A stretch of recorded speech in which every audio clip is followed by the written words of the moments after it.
Okay, here we are in Australia 2016, and it's been a very wet winter, so we have limited airstrip.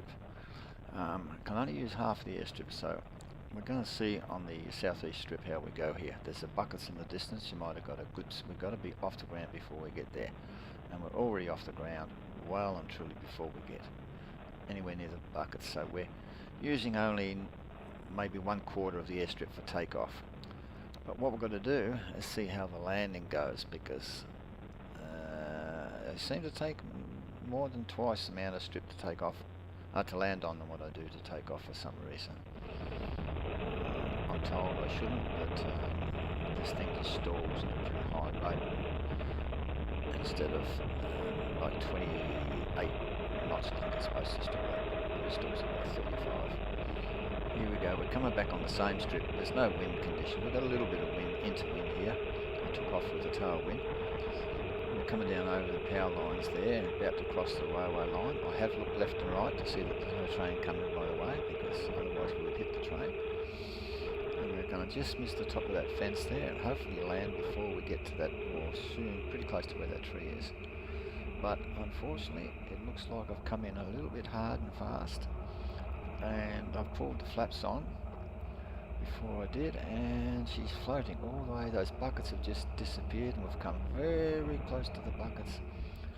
You can't see them, but we just touched down then, and I had to go around really quick before I could reach those buckets. So what I might do this time is we'll do another circuit here, very short circuit indeed, and we will come in on the southwest strip. That was the southeast one we had before.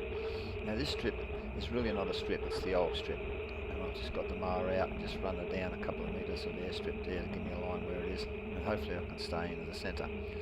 But I've got trees on the left hand side, so I've got to pull out to the right of the strip, which is hard to see.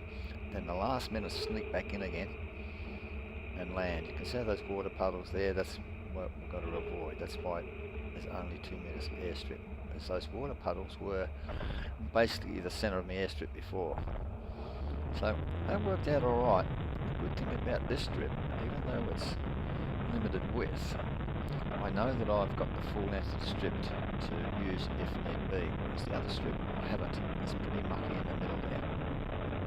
Now that didn't go all that well, so what we're going to do is going to go around and, well, it went okay, we landed, but we had too much, we didn't have enough airstrip left by the time I was in the landing roll to pull up, I felt. So I'm going to go around again, and we're going to come in a little bit slower and lower, and more off to the side of the strip. See, I'm well off to the side of the strip here, if you can see it, that is. And I've got to come in probably about 6 to 10 metres off to the right hand side of it, and then the last minute just swing in there, get down nice and low here this time and land before we get to that wet patch. I think we could have probably pulled up again. It probably would have been okay then. But anyway, I'm here to practice, so we'll go around again and see what happens. It's been a very wet winter here, and the whole paddock this is the first time in like 3 months we've been able to use it. And really we should wait some more time because it's not really ready. But you know what it's like with flyers. You get an itch there where you just can't control it. You've got to get in the aeroplane and turn it over. Before you know it, you're in here. One more time, we'll come in. Where are we now? Different. We're just further out. That's why it look different. Taking a lot more time here to try and perfect this. Getting in the right configuration with the aircraft. Getting the flaps on full well before I reach them trees there. Coming in a bit lower, so I'll just miss the top of those trees there. I'm into a little bit, probably only about 10 knots of headwind, so there's no, well actually it's not, it's a crosswind. It's coming from the left, so I do get pushed to the right a bit, but I need to get over those trees really close to be able to get down low enough to get an early touchdown here. When this strip was originally put in 20 years ago, those trees weren't there, they were only little babies. Now, of course, the problem, here we come. Into the side, skew over to the left, sit it down, all in the one little motion there, and we touch down just nicely there. That was a good landing. Very happy with that. So we'll go around and we'll do one more. Up and away. And miss those power lines there. As you can see the red balls on there. We'll come around, we'll do one last one. This will be my hanger landing. And I can show you there where when I pull up, I'm almost at the hanger by the time I pull up, so it's just a matter of doing a little lefty 45-degree angle to the left and 10 meters and I'm at the hangar door. But anyway, you'll see that later. Here we come in again, same as before, way over to the right, well off center, and we're going to sneak over to, and by the way, the camera's on the left strut, so that makes it even look, it's even worse than what it really looks. And that's turned out to be a nice little approach and landing there. We missed the trees, you know, some might say, oh, that's a bit yucky, you know, you're all over the place, but hey, I'm walking away from it, the wing hasn't touched the trees, and I've done a nice little landing there.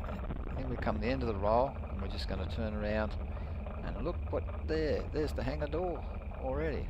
Wow, how good is that? Very good. Thank you for listening. Okay, we'll just roll off the end, and with a bit of luck you might have a bit of luck, I don't know, a bit of unluck. You might be able to see this ugly man taking the video. Hang on just a moment. You've got to run the engine down, you turn it up to 3000 RPM, and then I usually turn the left magneto off, then the right magneto, then turn the ignition switch, the kill switch, and she'll stop so as to have fuel burnt off the plugs, because this engine is upside down, which the plugs do get oily, so you need to turn it off that way. And that's about it for October 2016, landing on a limited muddy airstrip. There he is. Oh boy, would you want to fly with that fella?